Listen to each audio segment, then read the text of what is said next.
valuations for the homeowner. I often get asked the question, why should I use M&P Estates above the competitors? I've already had the blue agent, the green agent, the red agent, the purple agent and the white agent round. So what really makes M&P stand out and why should I choose you? Always gives us a real good opportunity to actually express to people what we actually offer. Most people perceive estate agents as just putting a board up outside their property, putting the property on Rightmove, and then viewers coming to view the property. We work slightly different. We offer a chauffeur service. So what that means for you, the homeowner, and for the purchaser, is that, for example, if you're coming in from London on the train, whether it be Ockenden Station, Rainham Station or Purfleet, we will pick you up from the station, we will take you to the property, and then we will show you around the property and we'll answer all the questions that you may have. So I always suggest to people who are looking at properties, make a list of all the questions you may have and we're more than happy to answer them.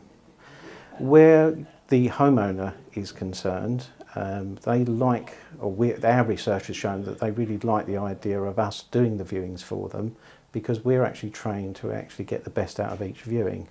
And so it really goes back to the chauffeur service. So if we're picking an applicant up from, a purchaser up from, say, for example, South Ockenden Station, and we're showing them a number of properties, it gives us that opportunity to have a conversation with them, get to know them, they get to know us. By the time they've got to the property, they feel a bit more relaxed, and therefore we get the best out of that viewing.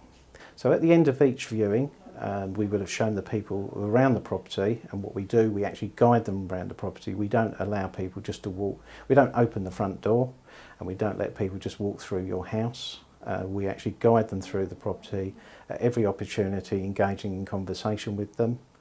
At the end of the viewing, we try to get as much feedback or positive feedback as we can. So for example, a client will be more honest with us and say, I didn't like the property because the garden's too small. But as an agent and as a homeowner, we can't change the size of your garden. But if they say, for example, it was a bit dated, the hallway was a bit dark, there are things that can be done, and we can advise you on improving your property also, at minimum cost. So they're important aspects of doing accompanied viewings. What tends to happen when a purchaser goes to a vendor's home and looks around the property and the vendor's doing the viewing, it's human nature, they tend to be polite and say things, yes, I really like your property, I'm going to go and speak to the agent and put an offer forward. That never really happens because a lot of time people are just being polite. With us, we find that the purchaser will be a bit more upfront, they'll be honest with us, and by that way we can give you honest feedback.